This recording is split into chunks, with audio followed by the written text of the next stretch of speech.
to this point? Because as a sort of aside, this is going to result in different censorship regimes in different parts of the world. And so I wonder, is there a case, for example, if you're based in the UK or in Europe, for incorporating a business in the United States to take advantage of the different regime over there? But the other point that I wanted to make was that while Trump is claiming no government censorship, another of his executive orders seems to be saying, unless you're pro-Palestine. So, for example, here's the Free Speech Center, Trump executive order on restoring freedom of speech. And if you read this article, they're talking about that point.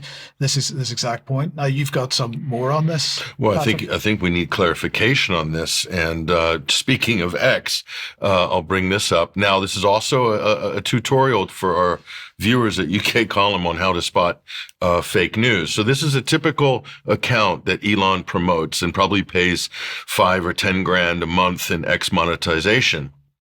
Global iNews.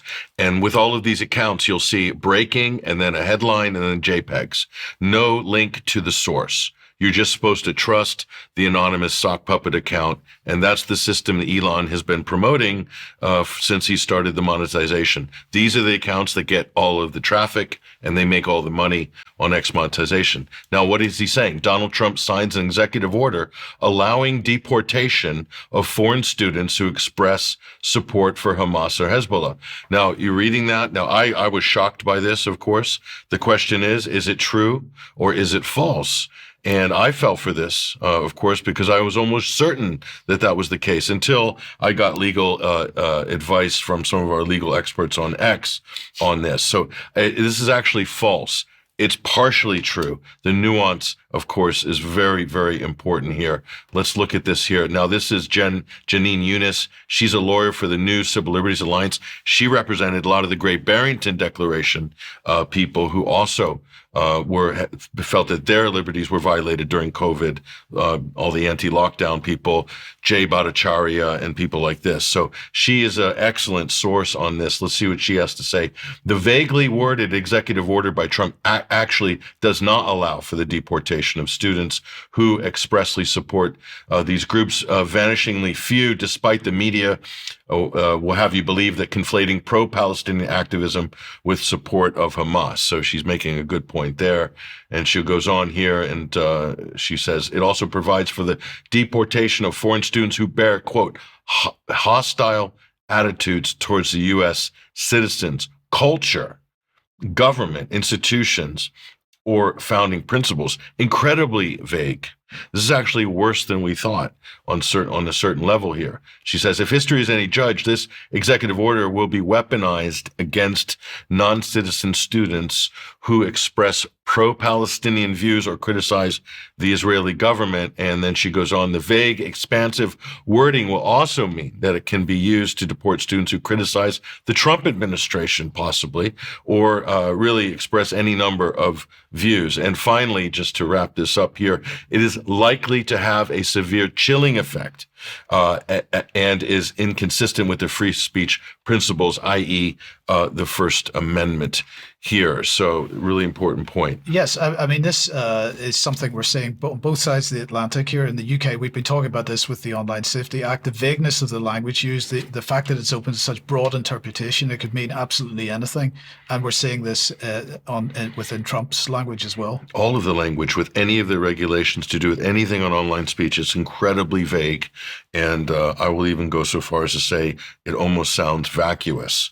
But we'll go on here. Now, this is interesting. So, and this is an important point here. What are we looking at? Trump's executive order restoring free speech does not revoke the executive order 13899, which he signed in 2019 and which Biden continues, which adopts the IHRA definition of anti-Semitism under Title VI of the Civil Rights Act, making criticism of Israel and biblical references as hate speech. So this is still lingering here. There's a copy of the executive order from 2019.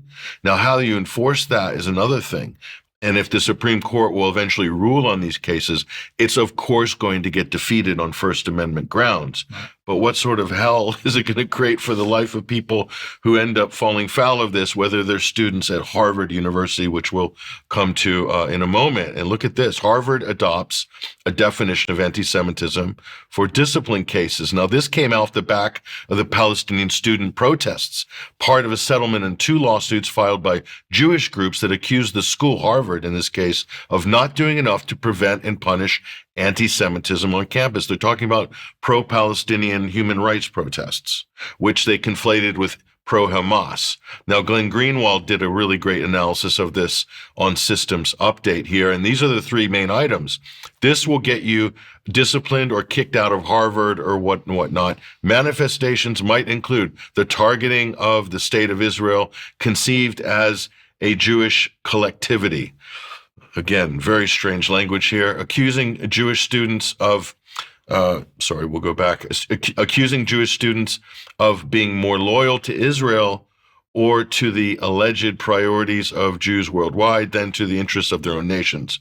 I know people that are like Ben Shapiro are outright declaring their loyalty to Israel over U.S. interests in many cases. And there are many examples of this. So is that no longer... I mean, a lot of people do this from their own foreign countries, but it's not allowed in the case of Israel. So again, this is very selective. And he goes on here, denying that Jewish people their right to self-determination by claiming that the existence of the state of Israel is a racist endeavor. Okay. Greenwald makes the case that a lot of Americans say the existence of the United States is a racist endeavor, but that's protected speech. Right. Or that the existence of another example, you could say another state is a racist endeavor. That's all protected speech, but Israel, not protected speech here. Using symbols and images associated with anti-Semitism, etc., to characterize Israel or Israelis. Blood libel, or that claims that Jews killed Jesus is blood libel. Well, that's kind of a biblical reference, but you're not allowed to say it in public. I mean, hugely problematic. Finally here, applying double standards by requiring of it a behavior not expected or demanded of any other democratic nation. I'm not sure what that means, Mike. And then drawing comparisons of contemporary Israeli policy, like genocide, to that of the Nazis. That's prohibited speech. So yeah, it's on the student level now at an Ivy League institution, but how long before it becomes national? Here, and look at this. Just days after this ruling, Harvard Medical School cancels a class session with Gazan patients being treated in Boston, calling it one-sided here. Harvard Medical School cancels this lecture, Wartime Healthcare, in a subsequent panel discussion with patients from Gaza receiving care in Boston in response to objections that the students would only hear Gaza's impacted by the war and not Israeli. So they don't have Israeli patients present, so they have to cancel the lecture, basically. So that's what's going on at Harvard University. And in the meantime, I think we mentioned it in passing on Wednesday, but we have Elon and his amazing salute. That's the Roman salute, by the way. It's technically, this is a Roman salute, not to be confused. Well, it is the same as the Nazi salute, right? Well, it depends. I mean, are we, so this has unleashed the hugest amount of controversy. And he's been trying to double down on this by doing counter memes. And Elon Musk has been unleashing counter memes for the last 4 days, desperately on X, trying to basically make a joke and say that it's everyone else is doing it, ha, ha, ha. But the point is, Mike, and this is the incredible part, the biggest stage in the world, Inauguration Day, the richest man in the world. I mean, you can't think of a worse time. Is he just trolling everyone? I don't think he's trolling. I think people are saying, oh, you got to give him some leeway. He's autistic. He's got Asperger's. He's on the spectrum. He didn't mean it. But the reason it's so controversial, let's be honest. Well, we'll look at how the German press is. Now, when you're getting lambasted by the German press for doing Nazi salutes, it's not good for your public relations. But anyway, a Hitler salute is a Hitler salute is a Hitler salute, says Der Ziet, and this is Ziet online here.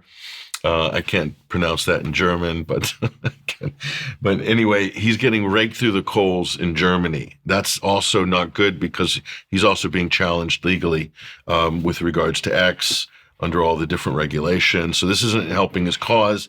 Plus, he's being accused of meddling in the election by pumping, 100 million or whatever he's promising to pump into the AfD war chest for the upcoming German elections.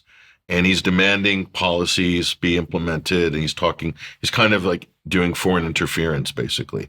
This is not helping Elon's case. But why is this so complicated? Because it actually reveals his right-wing politics. And he has adopted an extreme sort of, some might say, far-right flavor of his own politics. This is why this is controversial. It's his backing of Tommy Robinson, his ultra-Zionist position with regards to Israel and Palestine. This is why Elon Musk is getting the backlash. So I think it's kind of entertaining to watch this unfold because he'll never be able to outrun this meme. It's going to be with him for the rest of his life. And he thinks he's the troll of trolls, and he's constantly trolling people on X. And here he is getting hammered. And he's desperately trying to undo this. So I think there's kind of an irony and a poetic justice in this. There's other terms like SHIT, Lord, that he's bestowed upon himself as kind of a great Kek, frog god and all this other stuff.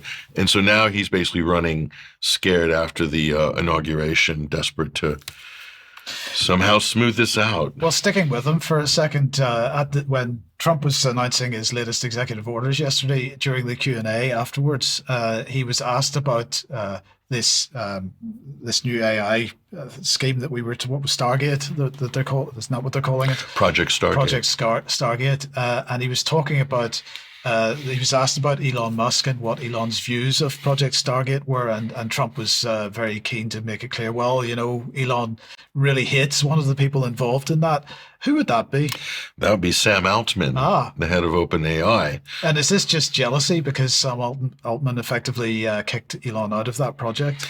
It's that, and yeah, it's mainly that. I think it's also the fact that maybe Elon felt like he had a big ownership stake that was robbed from him by the transition from a foundation not-for-profit to for-profit. So he kind of missed the boat on that.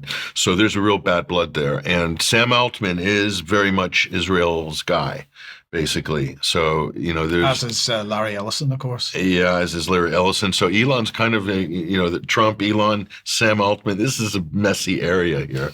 I don't know how this is going to end up, actually. Yes. Okay. Well, Mark, let's welcome you back to the program. And